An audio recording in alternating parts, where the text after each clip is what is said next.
This video will cover explanations on how to solve basic square roots, multiplications of square roots, and cube roots. So I will start off by explaining how to solve the basic square roots.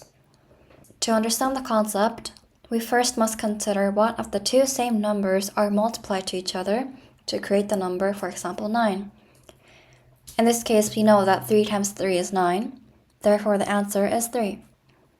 The same method can be used for question number 2, where 5 times 5 is 25, therefore the answer is 5. And the same also goes for question number 3, where because 12 times 12 is 144, the answer to question 3 would be 12.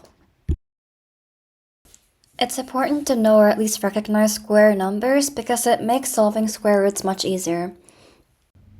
By memorizing common square numbers, you can quickly identify their roots without needing to do extra calculation. Next, I'll move on to explaining how to do the multiplication of two square roots. We can solve this question by using the method we previously used. We found out that root 25 was 5, therefore the question is simply asking what is 5 times 5. This we know that is 25. Also for question number 2, because we know how to solve root 49, which is 7, the question would be asking what 7 times 7 is. This would be 49. And now pause the video and try to solve question number 3 on your own. If you're ready, play the video again and check for the answer.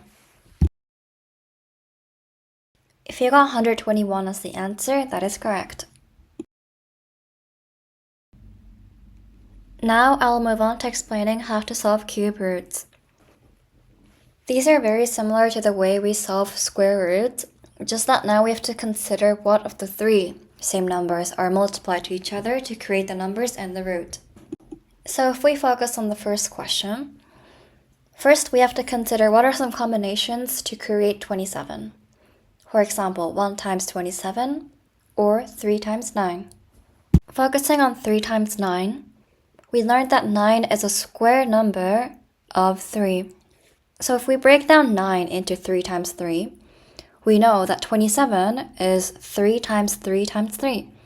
Therefore, the answer to question number 1 is 3. Using the first method, we can determine that 125 is 25 times 5.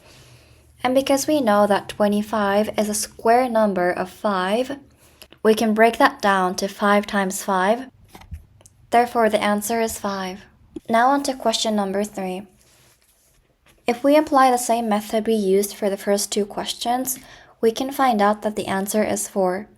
However, I'm going to teach you another method to find out the answer to cube roots.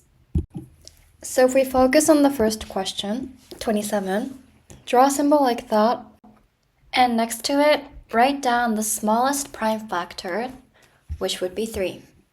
And divide 27 by 3, which would give you 9. And now repeat the process by dividing the number you got by the smallest prime factor. And once you reach a number that can only be divided by 1 or the number itself, multiply the number you got on the left and at the very bottom. This should give you the number in the root, so in this case would be 27. Now apply the same method for question number 2, where you keep dividing 125 with its smallest prime factor until it reaches a point where the number cannot be divided by 1 or the number itself. You should end up with 3 5s, meaning that 5 times 5 times 5 is 125. Now we would do 64, where the smallest prime factor for it is 2, and you keep dividing by it until it reaches 64's smallest prime factor, which is 2. And you should end up with having 6 2's. But don't assume that the answer is 2, because we want to find out 3 numbers that multiply to each other to create 64. Therefore, we would group the 6 numbers into 2's so that we get 3 values. In other words, group 2 of the 2's together to create 4, and you will end up with 3 4's, which is the answer.